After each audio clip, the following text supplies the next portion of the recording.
माझे नाव हरिदास दीपक गायकवाड, राहणार कवठळी। ही माझी गाय गेल्यानंतर तिला झार लागलाय, तर तिला 10-15 लिटर दूध होतं, पण अचानक तिचं कॅल्शियम उतरल्यामुळे ती गाय बसली। आणि मी इंदापूरला कुरेशी समाज आहे, त्यांना कुरेशी बंधूंना फोन केला की बाबा ही अशी अशी गाय आहे माझी, की ही तुम्ही विकत घेता का?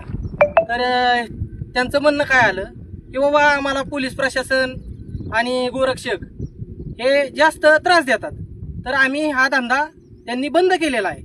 तर याला सर्वस्वी पोलीस प्रशासन जबाबदार आहे आणि हे चुकीचं आहे।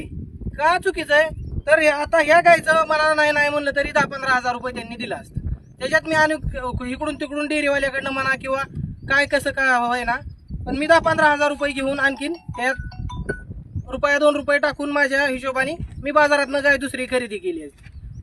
तर हे माझं प्रशासनाला कळवळीची विनंती की तुम्ही असं करू नका की बाबा आता ही गाय माझी मेली तर माझं घर मोडलं का राहिलं। तर तुम्ही ह्याच्यावर गांभीर्याने लक्ष द्या, नाहीतर मी तुम्हाला इशारा देतो, मी एकटा काय करू शकत नाही, पण माझ्या नारळाला फास लागल्यावर मी तुमच्या नारळाला 100% फास लावणार। धन्यवाद।